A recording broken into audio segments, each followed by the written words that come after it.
Hey there y'all, and welcome to the kitchen. Today we are going to learn how to make some peach cobbler. In Mama Whitten's kitchen in my live classes on Fridays, we've been going back to my Whitten family favorites and picking things that my husband and my grown boys and my girls request all the time, even some things that our other family members are like, if you're coming over, please bring that. That's what we're doing live in my classes on Friday, but I want to share with you this dessert because it's the first dessert I learned by heart. It is one that my husband has requested hundreds of times over the course of our marriage, and this is so easy because the measurements are almost even across the board, a cup, a cup, a cup, a cup, that you can do this almost blindfolded once you get this down. I'm typically a cook, not a baker, so I do not like to measure, but when measuring is this simple, I'm game and let's go. So we're going to do something first, and it's going to feel like we're layering this opposite of what we should, but just trust me on this one. We're going to start with a stick of butter, and I've got my oven heated to 350 degrees. So I'm just going to take my butter and I'm going to get it into my pan, and it's going to go on the bottom of my pan, and we're going to melt it in the oven while we are mixing together the rest of our ingredients. This butter is going to go down and just make a nice base in our casserole of yummy golden goodness. And I'm just going to take the inside of my butter package and rub any extra butter along the sides, up the sides that may not necessarily get this melted butter on them, just to have a little bit of sticking insurance. Okay, so this is going to go into my oven, and we're going to get the rest of the ingredients going. So this is so simple. There's not a ton of ingredients in this. This is really flour, sugar, and a few other little things like butter and peaches, and we're going to be in business. So I am going to measure, like I said, but I'm going to show you how to I mix in my big measuring cup so you can see what I'm doing in here. So a cup of flour, a cup of sugar, and a cup of milk make the cobbler part of this recipe. And this recipe is so special to me. You absolutely can use fresh peaches, and honestly I do that most often because we live in the South and it's not hard to find them a lot throughout the year. But this recipe calls for canned peaches, and it actually comes from one of the very first cookbooks I ever owned. I got 3 very special cookbooks given to me when we got married. I got a family cookbook from my cousin Jennifer with some family recipes and some things she had really liked her first year of marriage to make. And then I got a church cookbook from the church my husband's dad, my father-in-law, was raised in growing up. So that was a lot of his side of the family's recipes. And then I got a church cookbook from the church that I was raised in growing up. So I've got these cookbooks, and I'm telling you, they have been worn. Or in my early years, I still followed the recipes, and these were out on the counter while I was doing everything. There's batter on them. There's spaghetti stains on them. These have been amazing for me.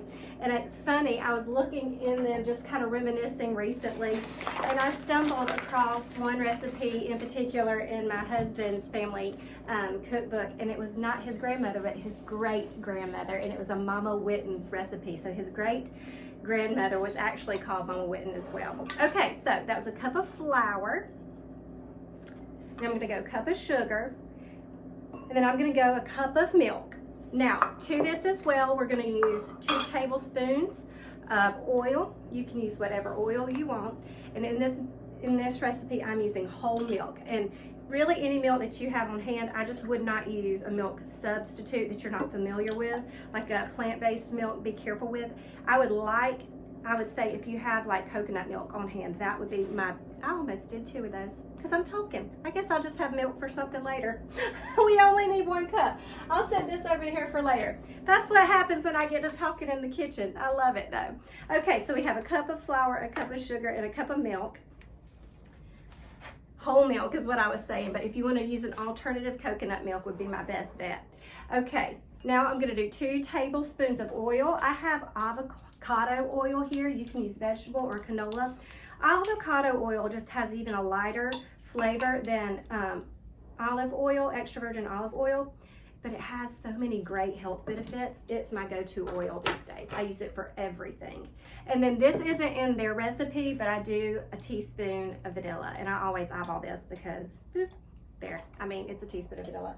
And because we do know, I know that salt brings out the sweetness, I'm going to do just a teeny tiny little pinch of salt in our mixture.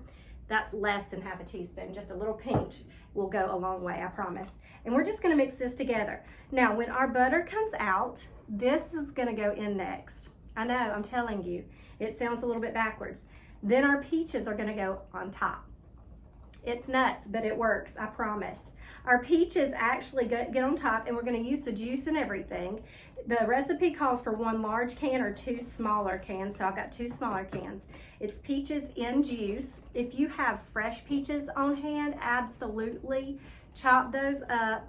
It's about 4 cups of peaches. Put some sugar on them and let them rest for about 15 minutes covered, so they get some juice and they just let some of their natural juices out, and you'll be in business with the fresh peaches. But like I said, this is nostalgia today, and I'm wanting to go with that. So let me check on my butter and see if it is totally melted. It's got another minute, so I'm gonna go ahead and crack my peaches, and when I get back, I'll show you how to assemble this.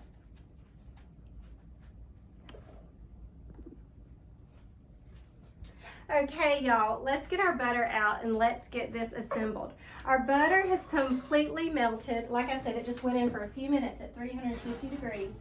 And it smells amazing already. There's nothing wrong with the smell of melted butter. Amazing. Now, our batter that we made, like I said, is gonna go right over the top of this. It's a cup of flour, a cup of sugar, a cup of milk, a little pinch of salt, 2 tablespoons of oil, and a little teaspoon of vanilla. And then I'm just gonna pour this into my pan, just like this. Get this over here. And we're going to totally coat the bottom of our pan with this in the butter.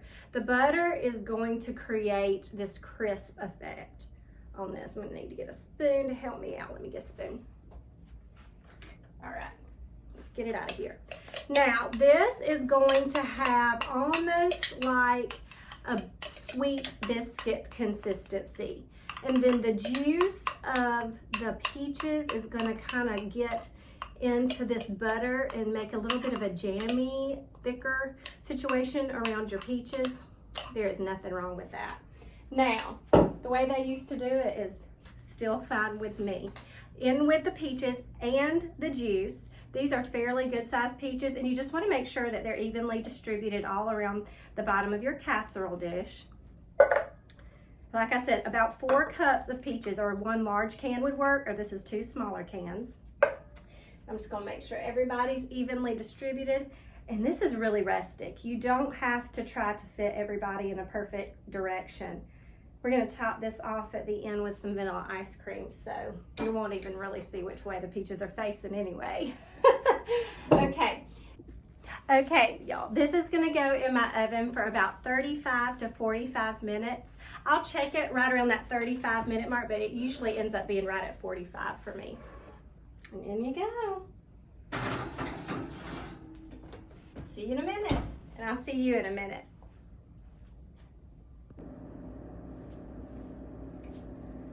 Okay, y'all, it smells like a hug in my kitchen, and I can't wait to show you what this looks like. So our cobbler went for just about a good 45 minutes, and we're gonna pull it out, and I wanna show it to you. Turn my oven off, the crust, I'm not gonna lie, it's going to shock you that you did anything on top of it. But look at this. I know, I'm gonna show it to you. Hold on just a second. Here we go. Look at that delicious peach cobbler. Now, like I said, this is my husband's favorite, and we're gonna let this cool because it's 8,000 degrees and bubbling like crazy. But I learned a trick a long time ago that lets me get in there and taste just a little bit without anybody knowing. So that's exactly what I'm gonna do. We've got to check it and make sure. I'm just gonna move the crust back just a little bit and go underneath. And then that little bubble will come up and it'll look like it never happened. Can't try to get a big old peach out of there. It would be too obvious, but at least I can taste what I did in the crust department. Oh, it's so hot, y'all, but it smells amazing.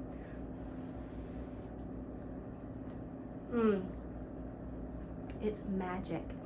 Every single time, it's magic. Trust me on this one. The method may seem like madness, but the result is magic. So here's what I'm going to tell you. You can do this with apples, you can do this with berries, you can do this with any fruit that you would like that you get just like I did. If you want to join me for my live classes in Mama Whitten's kitchen, the link will be in the description below, and I would love to see your smiling faces there. I hope you've enjoyed this lesson with me. Go make you some peach cobbler. And until next time, happy cooking, y'all. See you soon.